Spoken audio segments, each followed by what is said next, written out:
All right, packages, imports,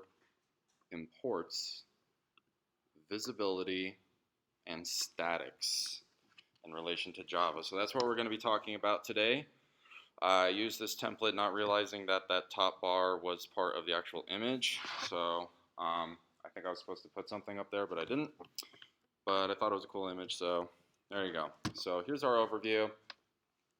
Pretty straightforward. What are Java packages? Why do we import them? What are access modifiers, otherwise visibility? And what does static mean? So what are Java packages? I copied and pasted this in from the Java docs, but this might look familiar to a couple of you, where we see that same kind of nested subclass structure, and right here you can see array lists stemming off of util. So these are Java packages. They're groups of similar types of classes, interfaces, and subpackages, and they're used to categorize the classes and interfaces so that they can be easily maintained. So these allow for access protection. So if a certain package shouldn't have some sort of method or variable accessed, then you can do that with Java packages, as well as not having to worry about naming collision between packages. And just as a side note too, the compiler automatically adds java.lang and everything below it. So that's why we're able to use system.out and string without having to import it, because the compiler does that automatically. Does that make sense? Cool. So again, just a little bit more of a visual aid. On the left, this is what I was talking about. So these are all our packages. And then more packages up there. And then this is an example of how you would write a package in the most rudimentary fashion. So on the top, we have just a package pack, and we're calling this a public class of A, and it just has a system out printing hello, right? So in here, you see we use import for pack on the class A, and then down here, we can declare an A type object to equal the new A using that constructor. And finally, when we type in object.message, it's going to call that method within this class, even though this isn't written. These are two totally different files. These are two different packages. So we can import packages, which we've been doing, right? Like import java.util.arraylist. That would be importing a package. And this is a very rudimentary example of like that interaction between two different packages. So yeah, we're importing. We've already been importing. You guys remember I did this example? Up here, we use import to bring in specifically hash map, and then we, of course, declare it and everything like that. But you might remember I used this example where we actually didn't even need to import it. We just had to call the global Java object, pull the util key off of it, and then declare this variable type as a hash map. So you actually don't need to always import, but it's essentially there to help you, as far as in reference to, pardon me, it's going to help you with the name clashing and everything like that. But as far as the Java global object, you can always reference the global object by just typing in Java. So that's always readily available for you. You might not be able to do this if there was like an external third-party package. You might not be able to type in like oracle.util. You would need to import that actual package first. But Java, the package, the global object is readily available in the language of Java.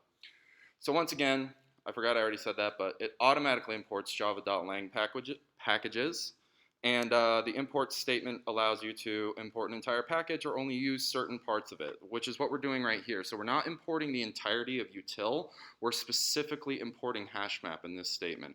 So this time, I have an example, but I have my link up here if you guys are so interested. I just wanted to show you.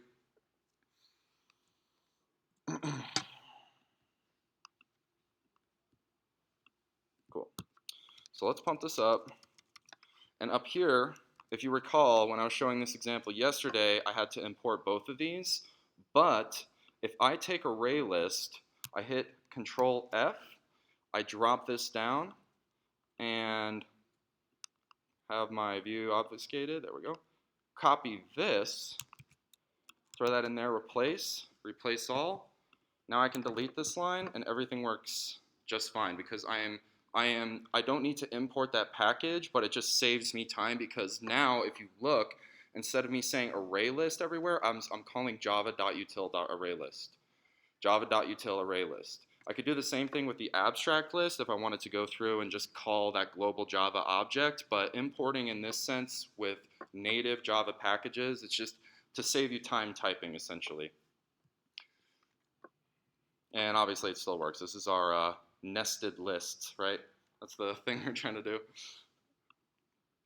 So there you go. Those are Java imports. There we go. So what are access modifiers? There's 4. So the first one, the private modifier only is allowed within the class. It cannot be accessed outside of the class. This does not mean that an instance cannot call that. An instance of that class can call that method, but if you were trying to cast to that class and then call the method without actually using a constructor, it wouldn't allow you to, because the private method is strictly only allowed on that type, that method type, that class type. So if you have class A and class B, and you say, hey, class B, go grab A and then do this method, it's going to be like, no, you need to construct an actual A class in the B class, and then you can call the private method off the A class. Default is default modifier, cannot be accessed from outside the package. If you do not specify any access level, it will be the default. So again, packages are like your overarching entire project, whereas classes are kind of components within that within your entire package. Protected. The access level of a protected modifier is within the package and outside the package through child class. So the subclass, whoa, that's not what I meant to do. Static is not an access modifier. So if you do not make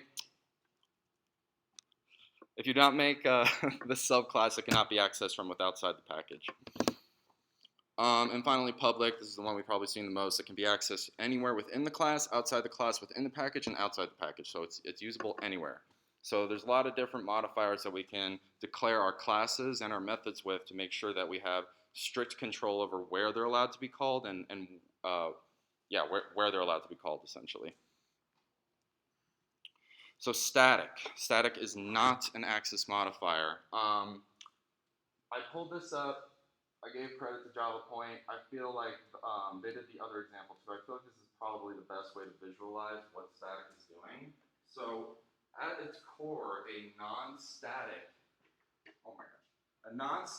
variable is going to reinitialize on an instance. So here, the output, even this isn't static. Up here, int isn't static. So the counter is supposed to increment 1 and then print it out. But every single time we create a new counter, it's always 1 because it's associated with the instance of this counter. This is the counter that it's talking about. It's an entirely new object. But if we were calling a static integer, that means that as we create new instances of this class, this static variable is only allowed to be in this class, and it will track this class. However, it's not going to change on each instance of the class. So this is the absolute source of truth, and as we add more and more of these instances, we can keep counting them up over and over because this variable is static, which means it's only associated with this class. So if it's not static, that means in an instance that you have access to it and you can change it, which is why we keep getting 1. Whereas if we were using this in a class and we were creating new counters, it would know that as I keep getting created, this master class would be incrementing more and more as you created more instances of this class.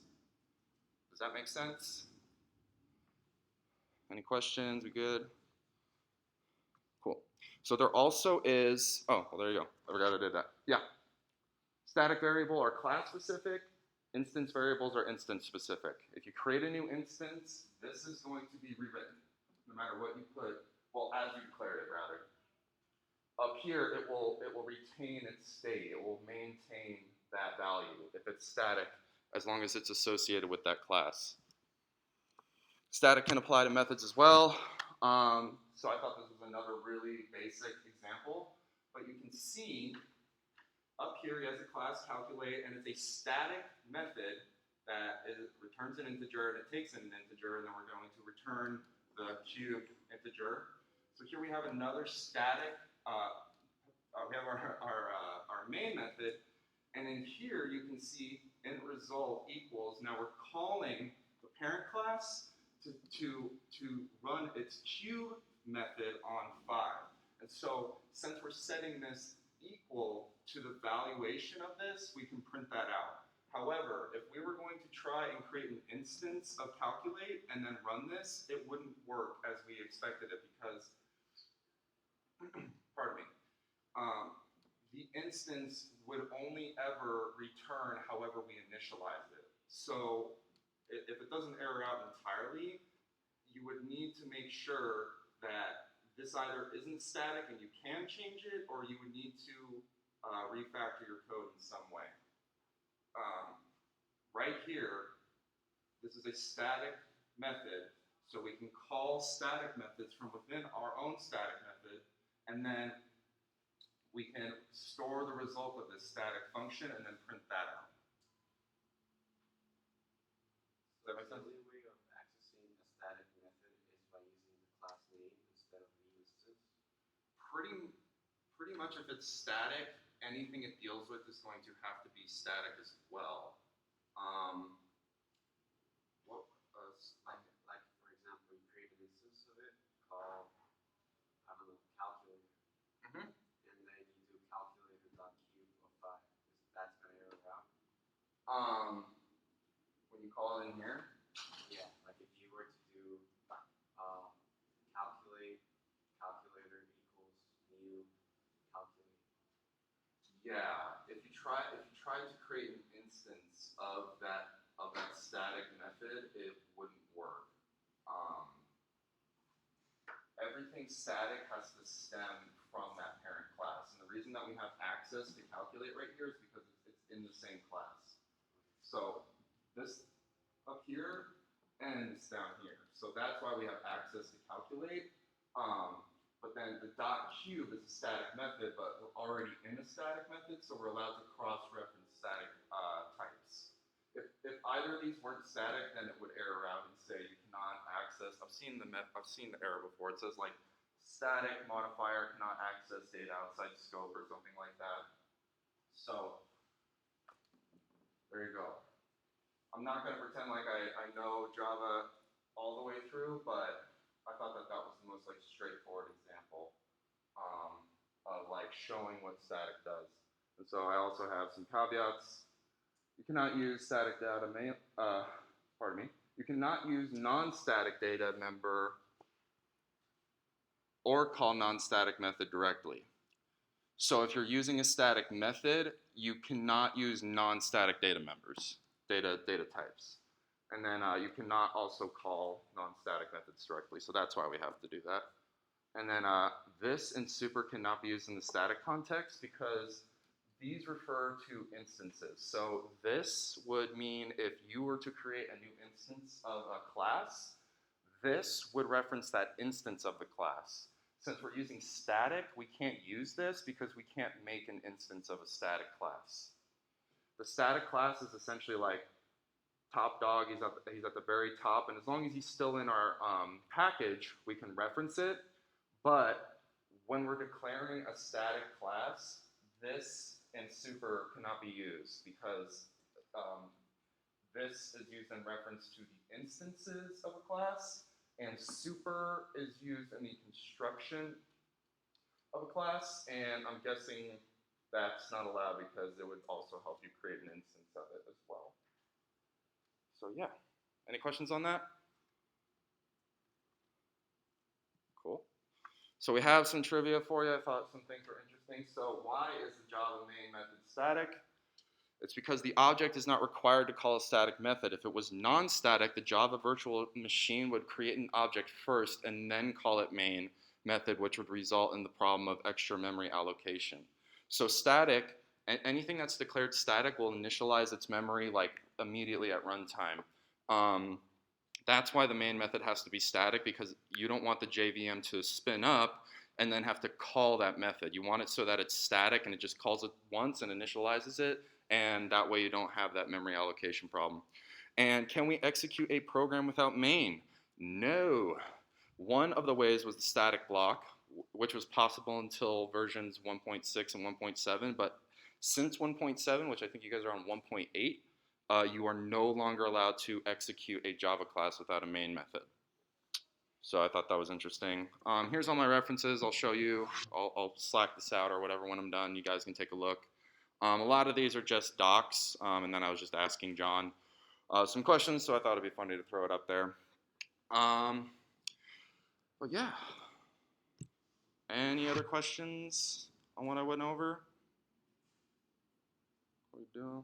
We create a new class in IntelliJ. It says package and then com.galvanize. Is that what allows you to use the classes from other stuff in that package? Exactly, yeah. That's the package. So like when you fork the Galvanize Java package, that entire package is wrapped in that com.galvanize thing. So you have access to, because that's a Java package. It's the overarching like container for all of your classes and stuff. Yeah.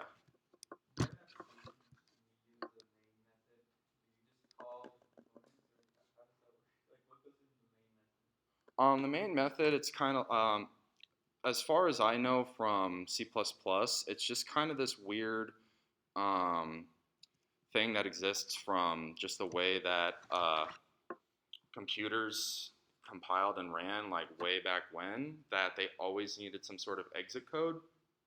And so as far as I know, the main method is required because it needs to return some sort of value, and like the Java virtual machine is like looking for that. That's kind of the best explanation I can give, is just that like the way that the people wrote Java is that it is required just to help with functionality, and so that there's always an exit point. Because if it's looking for a very specific method to execute a lot of its operation on and it can't find it, it could like potentially while loop. It would just error out immediately. So main is kind of like your index.js for React. It's like the brain of everything else going on. And even though it kind of looks like there's nothing going on with that method, it's kind of one of those things where underneath the hood, the compiler and all that, the JDK are doing stuff with that, making sure it's there and whatnot. But yeah, that's about the extent of my knowledge on that. Are there any other questions? Cool. So I will stop this recording and I'll send you guys these slides.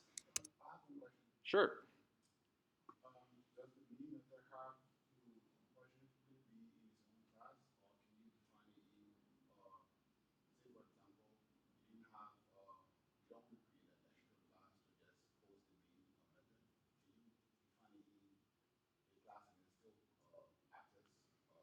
I think if it's a subclass of that, then you're fine, where it directly needs that parent class in order to operate. You'll see things where it's like class square extends rectangle. And again, I'm not 100% sure, so don't take my word for this, but I would imagine that if you're extending that class that returns main, you should be okay.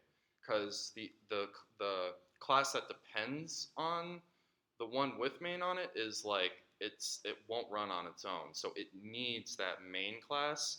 And so I don't know for sure, but I would have to imagine that as long as it's directly related to the parent class with the main method in it, you should be fine.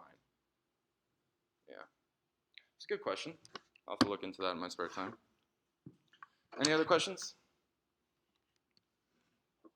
Cool. All right. Thanks, guys.